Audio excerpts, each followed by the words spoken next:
The UWCL is back. In this video we discuss the exciting matchup between Man City and Barcelona tonight. We also discuss the competition as a whole, who's in the conversation to win it, and predict whether City could take something from this match. This is our Man City versus Barcelona preview. Alright, let's talk about it then. The UWCL is back. It's match week 1 of the 24-25 UWCL season. Very exciting times. Are you excited for this season, Harry? Yeah, very much so. I think this is the most competitive we've seen the tournament in the last few years, and hopefully it's going to deliver a very, very exciting group stage and knockout places.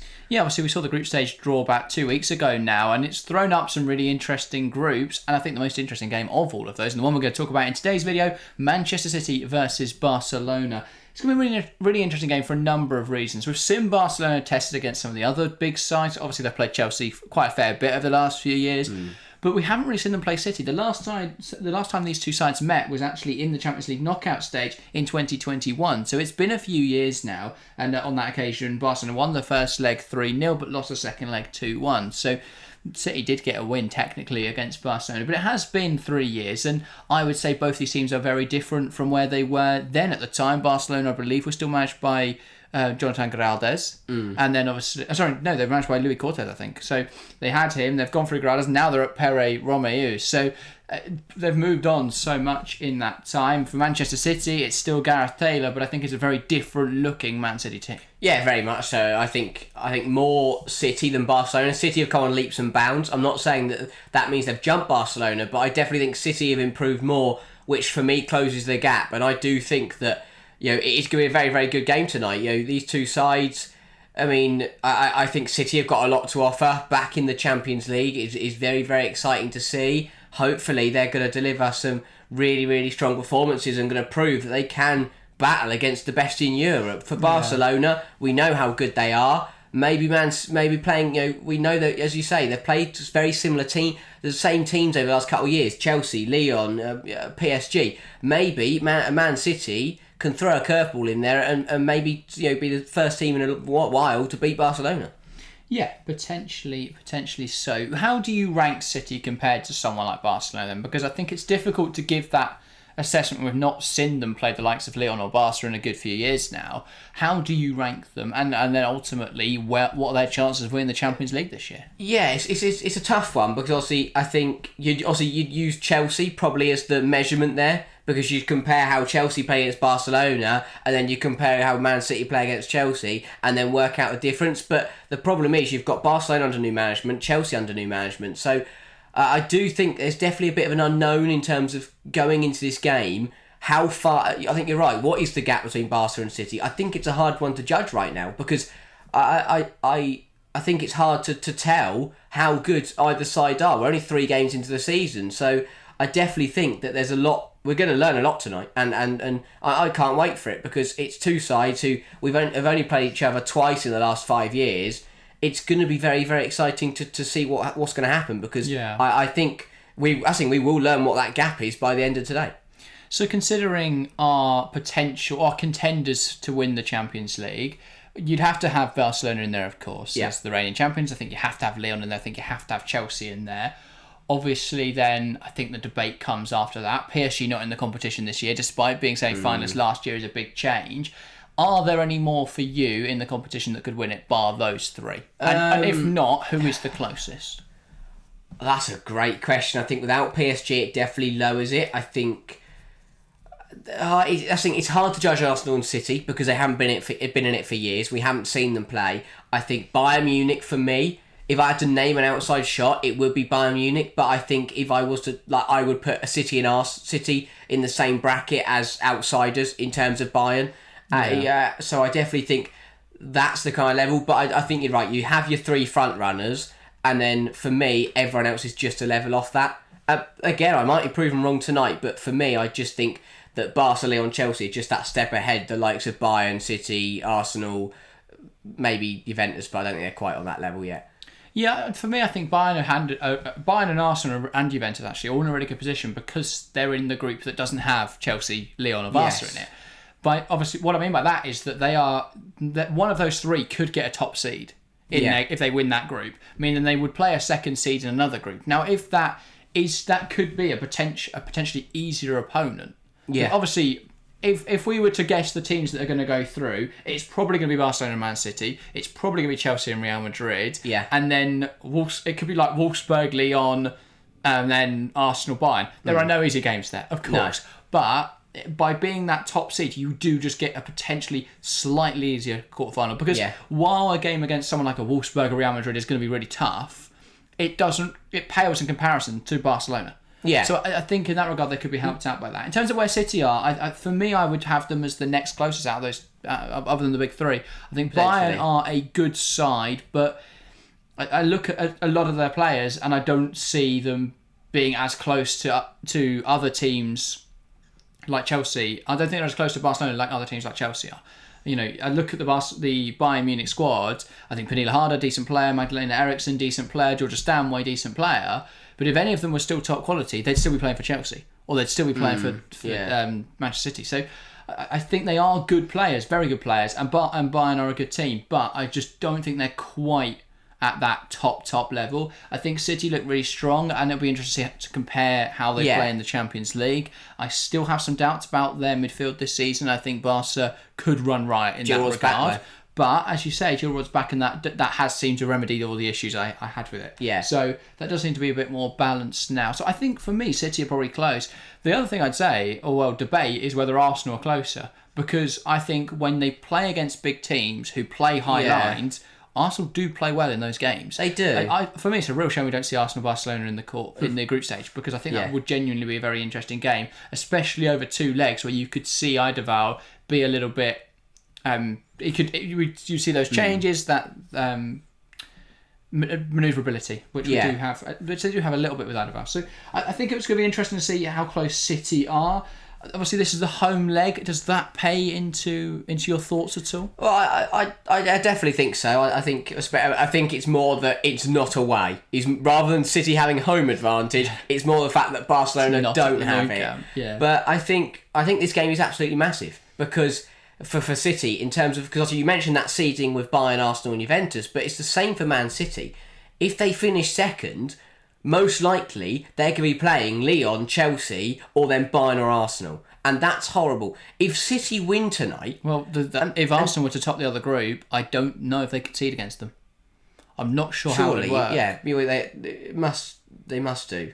I guess because they can play Chelsea as well. But I was thinking, because round of 16, I don't think in the men's Champions League, I don't think you can concede against national group. The point is, if City win tonight, then all they've got to do is then win the other games by more of a margin than Barcelona do, and then even if they lose at the Nou Camp, they'll still be ahead of Barcelona on goal difference. And that's why it's crucial, because if City win tonight, then suddenly they've got a very good chance of finishing top of this group, and then we've got Barcelona being a second seed and City playing a slightly easier game as a top seed, and suddenly they could be looking at semi-finals of the Champions League. I almost don't want Barcelona as a second seed, because there's a chance Chelsea have to play in the quarters. And I just don't want that. And that's the thing, and that's the other...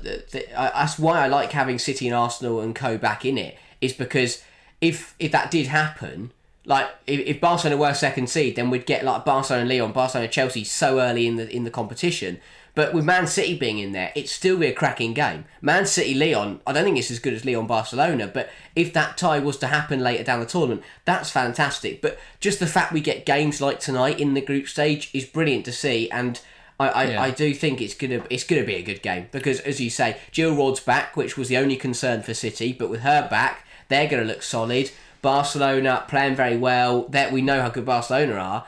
I think it's going to be very interesting to see if City can take the game to Barca. Yeah, we'll talk a bit more about the game in a moment. But I think the other issue for me with City topping the group is I think they're more likely to drop points to someone like Hammarby than Barca are. I don't think either side will have any issue against Poulton, and that's no disrespect to Poulton. I just think that, you know, the Austrian league does not have the same sort of investment in it, and Barca and City are absolute behemoths of the game. The thing that I think Hammarby have in their favour is their home advantage. Their crowd is absolutely phenomenal. I've seen some of the clips going around on social media, especially during those qualifier games, and it does just give that 10%. And if that tips the scales a little bit in the favour of Hammarby, and you get a bit of fortune as well, there's every chance they get something. Now, I think it's more likely they get that against City than Barca, because I still think Barca would just overpower you. Barca kill games off. So good. Barca kill games off. City don't. In the league, this isn't just happened, have they? Yeah, exactly. And you can't get away with that in knockout football. So there's, I do see that is a potential happening, but It would be obviously it still would be surprising, but I do think that realistically the two sides tonight will go through. That's the main thing. We all know that, but we all kind.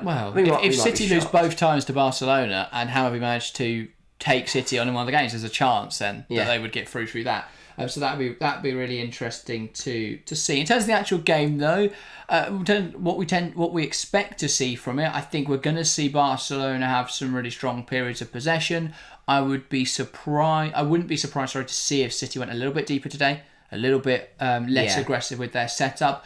I think they'll probably use Jill Roord in a deeper role, so they can have a double pivot and have a bit more of a player-to-player system with Aitana Bonmati, Alexia Putellas, whoever plays in those 10s or 8 positions really for Barcelona. So I think they'll be keen to stop that. I'll be very intrigued to watch Eva Pajor and see how she matches up against Greenwood and Leah Alexandri. I've still got doubts about Alexandri playing in that centre-half role. I wouldn't be hugely surprised to see Alana Kennedy come in and play there, and they move Alexandri to right back, and they're a little bit more aggressive, a little bit tighter.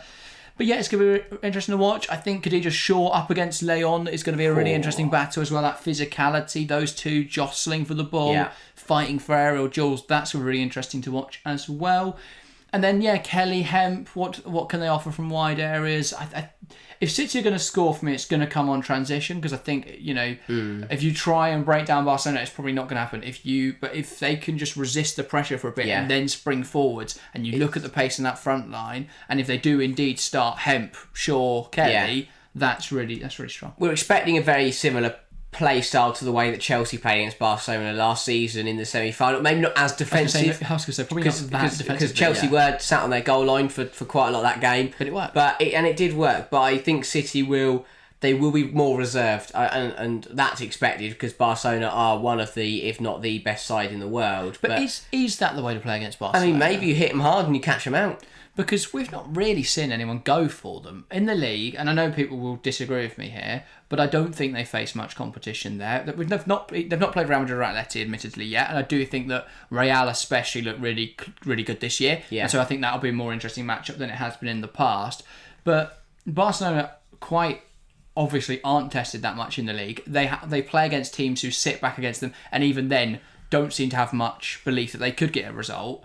I think in a game like this, I'd like to see someone like City go for it and really put them under pressure. If they lose it, I mean, that's why they won't go for it, because Gareth Taylor will fear getting beaten 5-0 and then suddenly people are calling for his head. But I would like to see a team actually go for it against Barcelona. And in the group stage, what is there to lose? Because they've got other games there to remedy it. My other big question is goalkeeper for Manchester City. Chiara Keating's a must start for me. And that's the stupid thing, though, isn't it? They've because Keating's not played a single game yet. It's really difficult to say that she should come in here. I would be back if Yamashita starts. Then I don't think she's a very good goalkeeper. I'm going to be completely honest. I think she's a good goalkeeper. Very good at the ball at her feet. But they don't need that for today. No, you don't. Yeah, I think you need a goalkeeper who's going to keep you in the game. But I'll be honest. From what we've seen in the WSL so far this season, it's that her shot stopping ability isn't incredible. And against Barcelona, it has to be perfection. If not, you're going to lose. I mean, I don't understand the decision to bench Keating for Yamashita anyway. I don't understand. I get that they want to play really high now, but I don't think their build-up play's been very good anyway. They've really struggled to build out, especially against Arsenal. So that hasn't made any logical sense to me. And when you look at their summer, where they failed to sign a replacement for Philippa Angeldal, and yet they spent all this money on another winger who hasn't played particularly well yet in Ayoba Fujino. They brought in Lazelle, who actually I think looks pretty decent, and they brought in Yamashita, who hasn't done particularly well yet. No, it just doesn't look like very good recruitment. So no. I'm a little bit miffed as to what City were doing over the summer. And for me, I mean, Chiara Keating's in that bracket. She's one of very few goalkeepers that I would deem undroppable. I mean, I think her performances last season put her up there as a world-class goalkeeper. And now she's probably out of England contention. Yeah. Because there's no longer conversations of will it be Keating or Hampton that replaces Earps in the future. The conversation's moved on. It's will Hampton replace Earps right now? But Keating is not in that conversation anymore because she's not starting for Manchester City. So how could she be? But it's such a bizarre situation. I think City are going to lose themselves a very good goalkeeper if they're not careful. Yeah. Because why would she play second fiddle there when she could start for every other WSL side bar Chelsea? Yeah. And probably Arsenal now with Van der Sar. But They'll still be in the conversation. I with don't those two. know. Well, yeah, I mean, that would be mental if Arsenal had both those goalkeepers. What a waste of funds, but great fun. But that would be so bizarre from City. So they've got. I don't really know what they're doing there. But yeah, so it's going to be interesting to watch this game. Obviously, we'll be live for it tonight, so do join us. We'll also be live for Bayern Munich versus Arsenal. Huge night of Champions League action. Yeah. We are recording before the Chelsea-Real Madrid game, which is going to be interesting. We are going there, so thanks to everyone that... well, not thanks to anyone. If you saw us last night, hi. Anyway, I don't know. Thanks for being I was going to say, if you're at the game, say hi. People can't go back in time, unfortunately. Yeah. But yeah, do join us tonight for the 2 streams.